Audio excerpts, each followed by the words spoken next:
Okay, for those finding the next small cap miner that can turn into the next 10 bagger is really the classic Australian dream. And in a market like this, those opportunities, they get a lot of attention. Caprice Resources is one that really stands out as an early stage microcap ticking a lot of the right boxes. I mean, back in April, the company delivered exceptional high-grade drilling results at the Island Gold project, intersecting multiple zones of thick, shallow gold mineralisation across several targets, open in multiple directions along a 5-kilometre strike.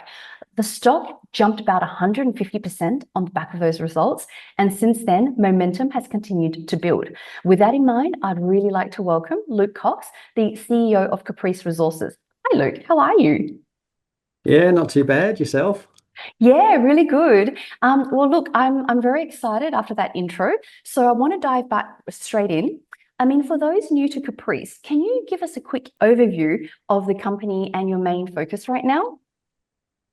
Yeah, so our main focus is the Murchison Goldfields. We've got some mining leases up there, so just north of Perth. We've got mining leases, and it's right in the middle of the Murchison. So Mm. if you look at the Murchison, everything to the north of us is Westgold, mid-tier miner, and everything to the south of us is Ramelius, and we're right in the middle.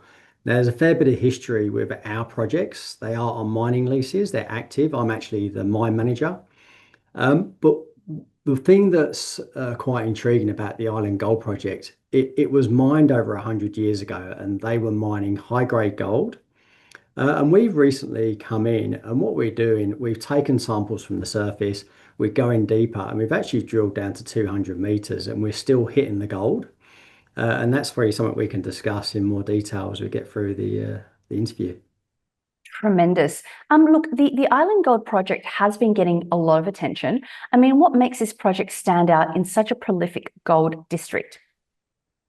Yeah, it's almost like we're just hitting the classic Murchison style goldfields mineralization. So as I Hmm. say, when you look to the north of us, there's Great Fingal, there's Comet, and these are mines that have hosted over a million ounces, and that's literally just 10 k's to the north of us on the same geological unit. And then Hmm. you look to the south of us. If I stood on the southern end of my tenement, there's a mine just to the south of us called Break a Day. And they've just proved up a million ounces as well. And that's actually been mined right now by Ramelius. And we just had the Diggers and Dealers conference, and Ramelius are very happy with the amount of gold coming out of the Break a Day because it's actually the amount of gold is actually 130% overcooling. And Yep. that's really down to the real high grade nature of the Murchison, where you get this high grade over an ounce a ton dirt. And that's exactly what we're seeing at the Island Gold projects, hence the a little bit running the share price. Thank you. Well, look, I obviously did some research into this as well, and I understand that you're actually in like a tier 1 jurisdiction. Could you just elaborate a little bit more to our investors and viewers that may not really understand how important that is also to your location? Yeah, absolutely. So if you were sitting in Perth and you went directly east about a 7 hour drive, you'll hit Kalgoorlie. And everybody knows Kalgoorlie. That's the classic goldfields. But if you drove 7 hours north, you drive straight into the heart of the Murchison goldfields, just like Kalgoorlie. It Hmm. hosts greenstone belts. It has over 100 years of gold mining. But obviously with the gold price where it is today, the Murchison is absolutely on fire right now, and especially Westgold's going really well and Ramelius as well. When you look where we're situated, only 20 k's outside Kew, our tenements are actually surrounded by Ramelius, who's obviously a big player in Western Australia. They're mining high grade gold now, so we've got this great deposit we're drilling out, and we're getting great results. And obviously everything's up for grabs at the moment, and we're looking to get the drill rigs back on the ground as soon as possible. Excellent. Well, look, I want to go into some of your phase 3 results. Your latest drilling returned some very, really high grade gold intercepts, including grades over 60 grams per ton. I mean, what do these results really tell you about the potential of Vadrians? Yeah, so Vadran's, what that's telling us is that we needed to understand the mineralization. So we knew at surface there was, over 100 years ago that the old timers came in and they mined 50,000 ounces over 1 ounce per ton. So we know the gold's at surface. So what we started to do was go underneath those surface workings, go to depth. We've done 3 phases of drilling now, each time going deeper and deeper.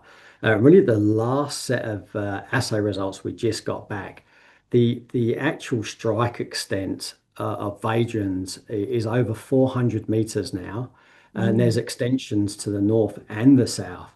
But the thing is, every intercept at depth has hit gold. So Mm. it's completely open at depth. And when you compare that, as I say, to Comet to the north or the Break of Day to the south, they're very similar to what we're hitting right now. So everyone can see the synergies of what's around us and what we're hitting. So this is classic Murchison style gold mineralization. Excellent. And look, I've done some research again as well. Is that so? I mean, 60 grams per ton. So, from my understanding, a high grade is already between 5 to 10.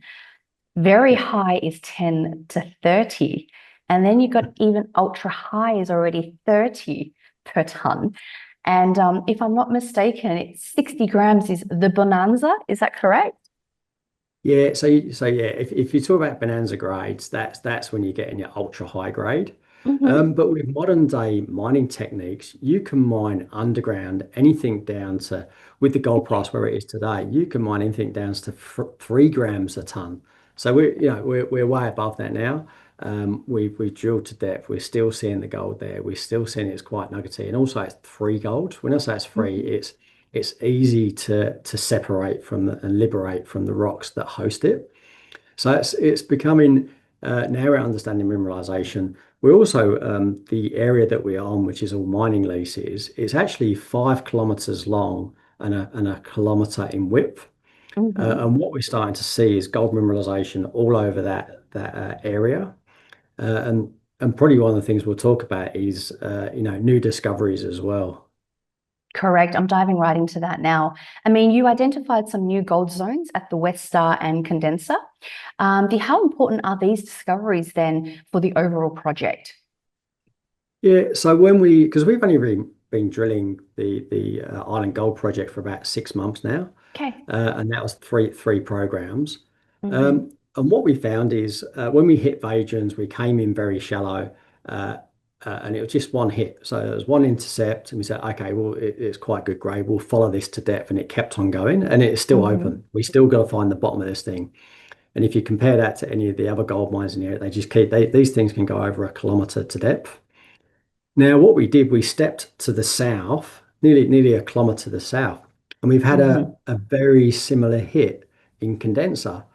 So now we're trying to say, well, what's in between? If we're getting hits to the south and we're getting hits to the north, and also with West Star is northwest of Hadrian's within this package, and we've had another hit there. So this thing's starting to really open up. So to give you an idea of the geology. We're mining, well, we're exploring the thing called banded iron formations. Now, these are ridges of rock. They're around 30 meters wide, and inside these ridges, you get high grade gold. The reason why you get that is when shears, so classic Murchison style, is a shear will come in, it will hit the hard banded iron formation, and then the gold Mm-hmm. drops out, and then the shear will continue to the next band. Now, we've got these bands running north south. At surface, we've got 10 of them exposed, and there's more at depth. So every time the shear comes in and hits a hard rock, then it drops out the gold. And when we went mapping over the Island Gold project, there's surface workings everywhere, which is telling us, well, the old timers went there, they found gold at surface. So we've got to follow up all these targets now. And well, really, we just the first one we followed up was Vadrons, and even that one's going to depth. So yeah, so there's a lot of work to follow up on these targets and obviously drill these things out and get a significant resource. And when you say old timers, could you give us like a time period, what you refer to as like old timers? Yeah, absolutely. So when you look back in the history books, there's so the first record was back in 1893. Okay. Uh, so they found nuggets on the surface.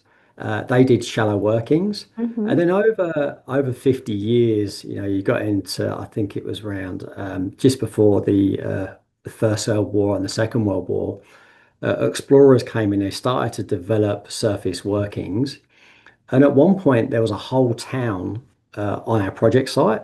There was a railway, there was a pub, there was a medical centre, and the railway's been decommissioned now. But yeah, this was a significant mining up in the Murchison. So over the years, obviously the town got closed down, and you can see foundations and stuff where the Mm-hmm. houses used to be. So we're I guess we're the new explorers coming in, taking over from where the old timers left off. And with the new drilling techniques that we have, we can really chase this to depth. And what it's showing us is this thing does go to depth. Thank you. And look, you're about to start a fully funded 20,000 meter drill program. I mean, what are the goals for this next phase? Yeah, well, because we've got so many targets, we're going to have three phases. So Mm-hmm. the early exploration phase is going to be Mm-hmm. air core drilling. So actually very cheap drilling. It's where you come along the surface, we'll tap the top of some of these surface workings where the old timers were. We'll assay those for gold. And then we know, okay, at surface, there's gold in all these zones. Then the second phase will be coming in with reverse circulation drilling. The first area we're going to go to, we're going to go straight back to Vadrons. We've drilled down to 200 meters. Now we're going to go down another 50 or 100 Mm. meters, really show this thing building out a scale. But also one thing to note, when you look at all of the open pit operations surrounding us, they all go down to around 150 meters, and then they convert into an underground. So what we've proven, there's open pit resources at surface that we could develop, and now we're starting to tuck into the underground portion of this resource. So yeah, this is starting to get quite exciting, because when we do compare it to like a comet to the north, and we spoke to the geologists that work there, they said you're going to have these long elongated pits on the surface, Mm-hmm. and just all you need is just one of these gold loads to go to depth, and that's where you start to build up significant ounces. And that's how proved up 1 million ounces, and that's directly to the north of us. Okay. And I'm very curious now, more for my curiosity. So you talked about the old timers and obviously the picks and the pans that they used, and Yep. now with the evolution of technology, sometimes we think we've peaked, but do you think in terms of like mining technology, and as now also with the introduction of AI, that Caprice Resources and yourself could really capitalize on that, and how much further we can really exploit this technology that's evolving? Oh, absolutely. So, when you look at our tenement package in the Murchison, we got Mm. the main mining leases with lots of history of mining. With the new technology, we can go much deeper in terms of drilling, and with the types of computer systems that we use, you can start to work out where the gold's going, how thick it's going to be, in which direction it's going to go, so you can orientate where the rig's going to hit the gold loads at depth. Yep. But also on top of that, over to the east of our projects, we've just picked up a significant tenement package, because all of the easy stuff has been found, all the old Yep. timers, and recently we found all the stuff that's on the surface. What hasn't been found is material that goes under slight sediment cover, because it has been covered, you can't see it at the surface. So we're using various technologies to reach into those areas now. With geophysics, you can start to work out where the banded iron formations are going, and some of our banded iron formations head off into our exploration tenements to the east, and they've never been drilled. They've never been touched. And if you look back over the last 10 to 15 years, all of the major deposits have been under superficial cover. Mm. So, so we've got this. So this is very early exploration. We've got some targets that we need to drill under some sediment cover. So we're looking at part of our 20,000 meters is going out there, dropping some holes, tapping the top of the bedrock and seeing what's there. But uh, from what we're seeing and what we see to the south and north of us, that's a high priority target. I'm excited too. Now, onto the maiden resource aspect. I mean, investors are always keen on milestones. When do you expect to deliver a maiden mineral resource estimate at Island Gold? Yeah, great question. So I really don't want to undercook or undervalue Caprice. Mm-hmm. And when you look at our last set of results, we've hit significant gold at depth and it's open. So there's no way I'm going to release a resource until I've proven what we've got. Yeah. Because I literally I could deliver something now and it's not even anywhere close to what it could be.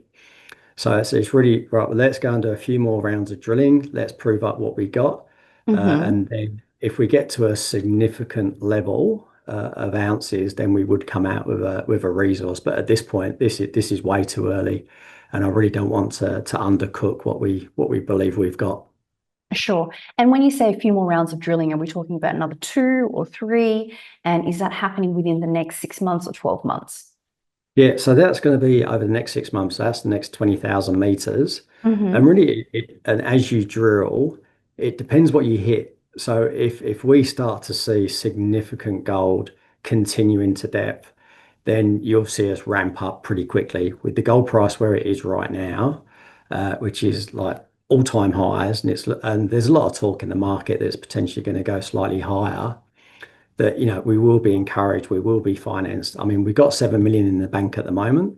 Okay. We've got a $1 million deal with Top Drill, Drill for Equity. So that Yep. really puts us at 8 million. So we're fully funded. We've got 20,000 meters ready to go. And let's wait and see. Let's drill this out. Let's do the next 20,000 meters over the next 6 months.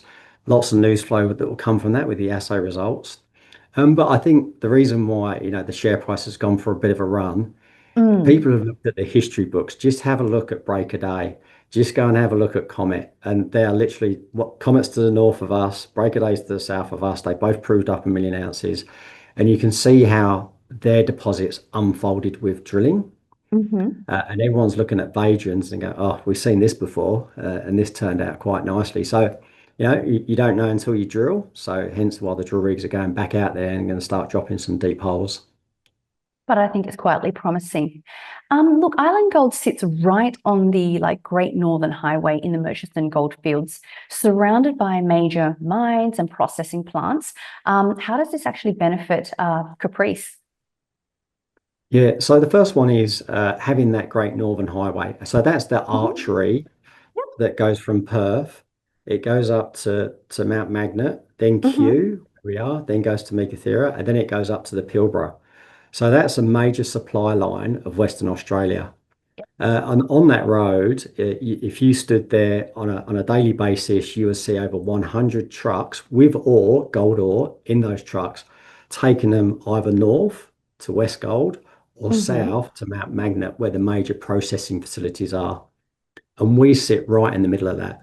So if you imagine if we started to produce open pit mines, I don't have to build a road, I don't have to build power, I don't have to build infrastructure, I don't have to build accommodation, fuel, water, supplies, everything's already there. So Mm. having all that right on my doorstep, that really lowers your entry into mining Yep. because it's already there. You haven't got major capital costs. And also, having two major players, one to the north, one to the south, there will be conversations at some point as we come out with resources and, would you build your own processing plant or would you do it yourself? So there's all those questions where you go through your feasibility on which way the ore would go. But the thing is, we have the option, and Got it. And also that's priceless. attracting quality staff, right? When you're actually well placed and accessible to all of this infrastructure, attracting staff is one of the biggest challenges I think in mining that people, it's an underestimated conversation. Oh, absolutely. And when you're in Kew or Mount Magnet, you can see it's got the infrastructure there. It does have schools. It's got police.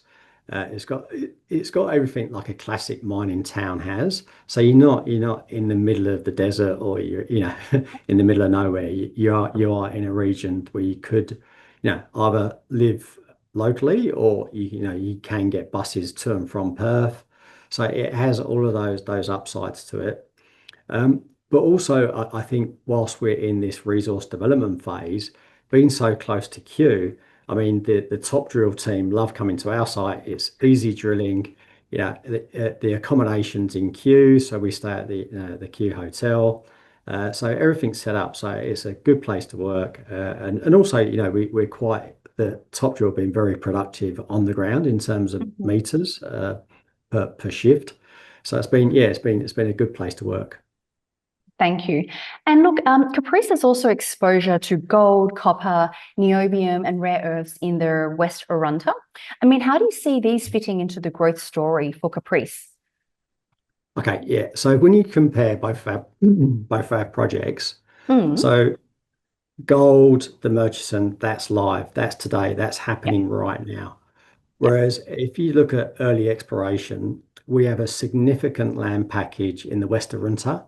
Now, if you want to research the West Arunta, it really got its namesake when WA1 found a major niobium deposit.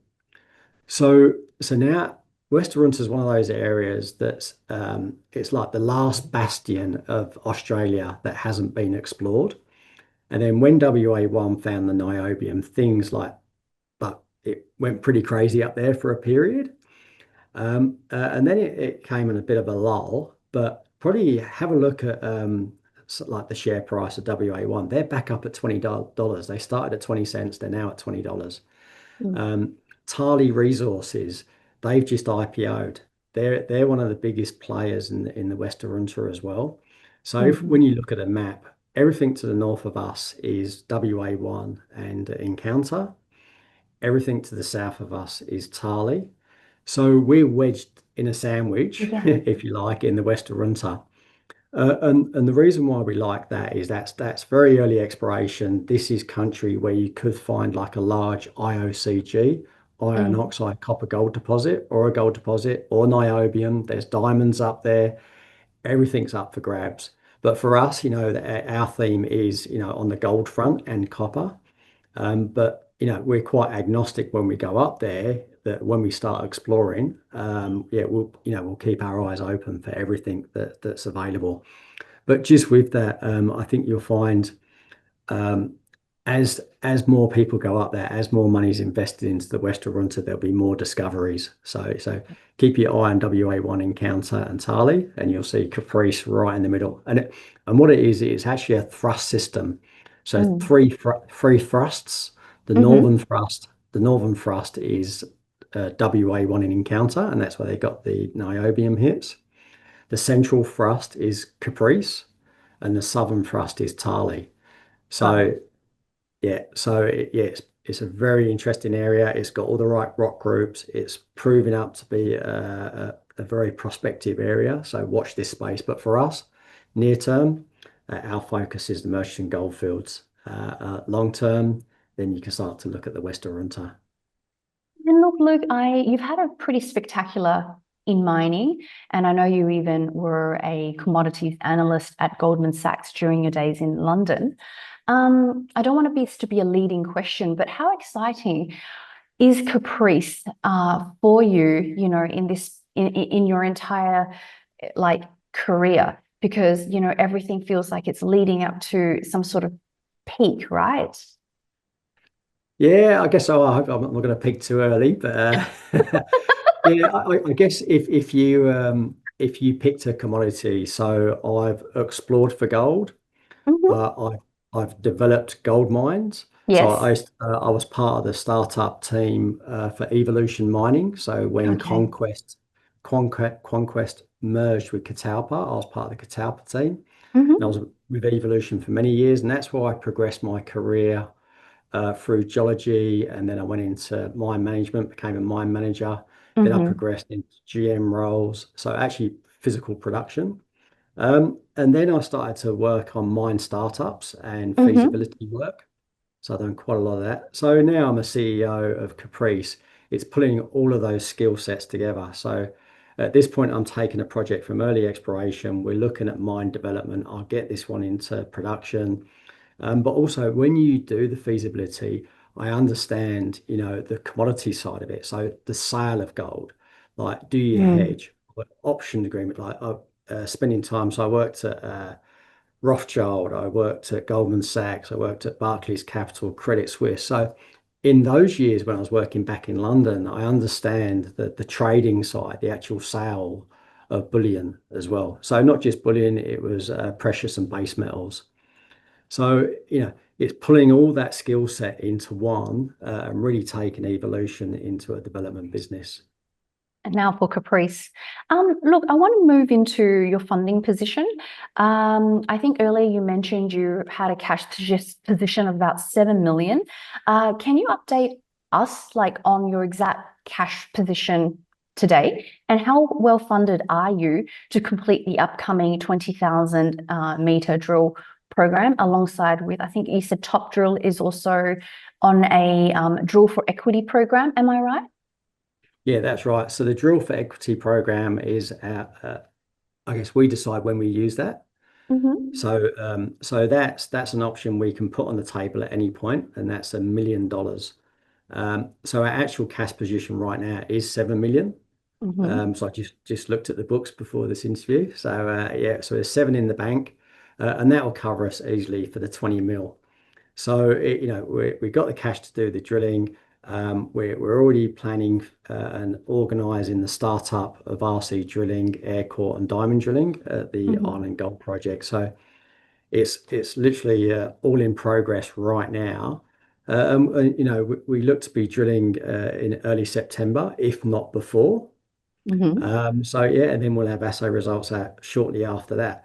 But as we're drilling, we know what we're looking for now. So we're looking for the shear zones, we're looking for the quartz and sulfides that we see inside it, and sometimes visible gold.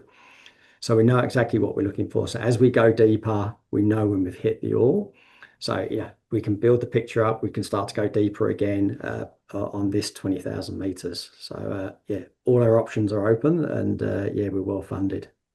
Thank you. Now, Luke, on my final question here, the context is for me, your share price had a seismic jump in February, I believe, right? Yep. So what's the key message that you'd like investors to take away about Caprice Resources, considering we had already a seismic jump in February? For those that are thinking, hey, maybe the run is over, what do you have to say to our investors and our viewers and our members, what to expect in the next 6 to 12 months, and hopefully for those who are considering that maybe it's not too late yet? Oh, absolutely. So yeah, there's Hmm. been a lot of discussion around this because I have various investors come into the office and have a chat to me about the geology and when's a good time to jump in. So when we had the first run in February, that was when I took the team back out to the Island Gold project. We drilled first round of drilling, and as suspected, we drilled underneath the historical workings, and obviously there was a fair bit of science that went into that, geological science, to where we plugged those holes, and essentially we scissored the workings, and we came up with the goods. We hit the gold at depth, and that was a sign to the market as okay, right. The team at Caprice, they've located there's not only gold at surface, it's starting to go to depth around that 100-meter mark. And that was the first jump. So that was like the first tick. And then over the last, say, 6 months, we've gone back in, we've drilled deeper and deeper. And obviously, people along the way have made a significant amount of cash on that, because there would have been people that were holding shares at 1.5 cents. So they've already had several bagger along that journey. So they've been quite Right. happy. Yep. Um, yeah, and now what people are saying now is like, oh, well, Luke, you've not only have you hit the gold at depth, so you're tapping the top of a potential underground. Now, this is the game changer. This is where the next round of drilling comes in. So people say to me, oh, when should I invest? It's well, you don't want to invest too late, because I've already released the assay results. So, I'm going to be drilling in the next few weeks, and then we're going to start to hit the ore zones, and that's where, and then there'll be a seismic shift again when people see that I've got ore that's going past an open pit and into an underground area. And then you're starting to compare yourself to those deposits to the north and the south of you. And these are classic Murchison style deposits. So, yeah. Well, I say it again, I'm a WA girl, so I've seen these stories play out over and over again, both locally and also nationally. Well, look, thank you so much, Luke, for this conversation. So what I will do here now is for any of our members, viewers, or investors, if they have any questions, I'll get them to email it to us, info@eastcoastresearch.com.au or info@sharesandvalue.com.au, and we'll forward them onto you, Luke, and your team, and you can handle them accordingly. Yeah, perfect. I'd love to hear it. Tremendous. Thank you so much for your time, Luke, and hopefully I'll see you again. Yeah, thank you.